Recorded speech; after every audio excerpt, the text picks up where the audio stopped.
नमस्कार दर्शक बंधु, चलतु जानिबा जेउ व्यक्तिर निद सकाळ 3 ରୁ 5 मध्य भांगी थाए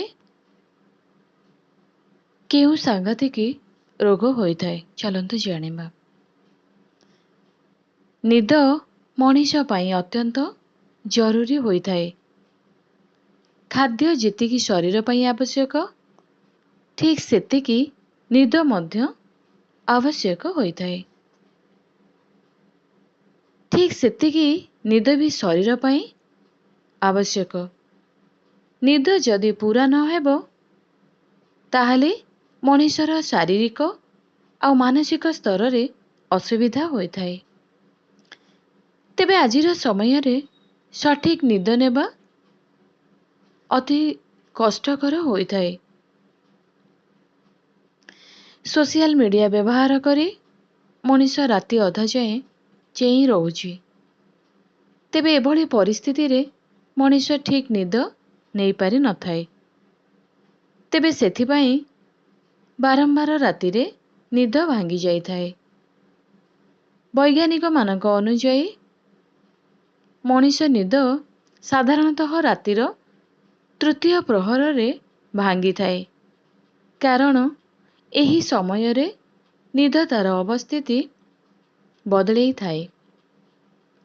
तेबे जदि आपणकर निद राति रे थरे थरे भांगी जाए तेबे एहा प्राकृतिक होई थाए। किंतु जदि आपणकर निद बारंबार एक विशेष समय रे भांगे तेबे एहार अर्थ मध्य रही थाए। तेबे आज आमे सही विषय रे कहबा पई जाउछु। जदि एही विशेष समय रे आपणकर निद भांगुछि तेबे एहार संकेत कौन होई थाए चलंतु जानिबा। जदि आपणकर निद 11 ରୁ 12 भितर भांगुछि तेबे एहार कारण आपणक जीवन रे कौनसी चिंता रहिछि, जेउंथि पई आपण अनेक हैराण हेउचंती।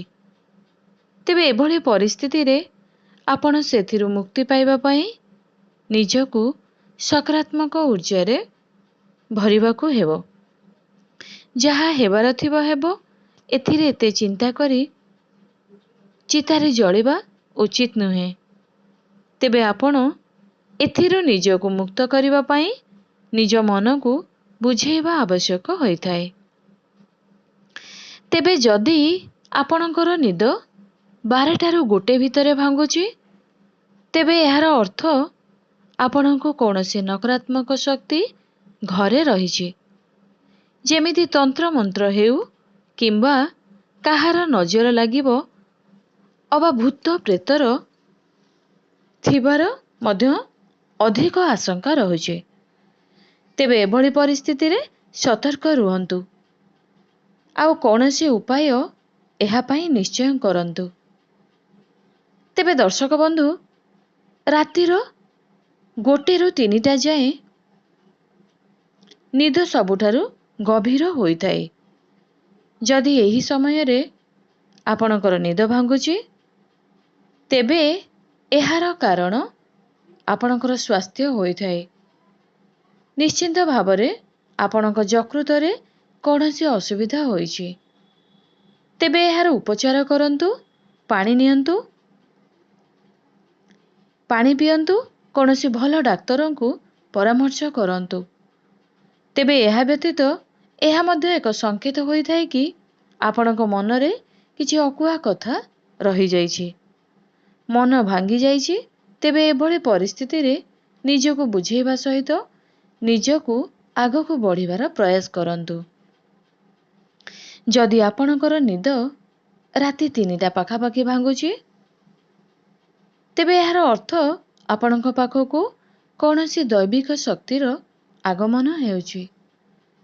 तेबे जदि आपणकर निद 3ଟା ରୁ 5ଟା भितर भांगुछि एहार संकेत होई पारे कि आपणक फुसफुस रे कौनसी समस्या रहिछि।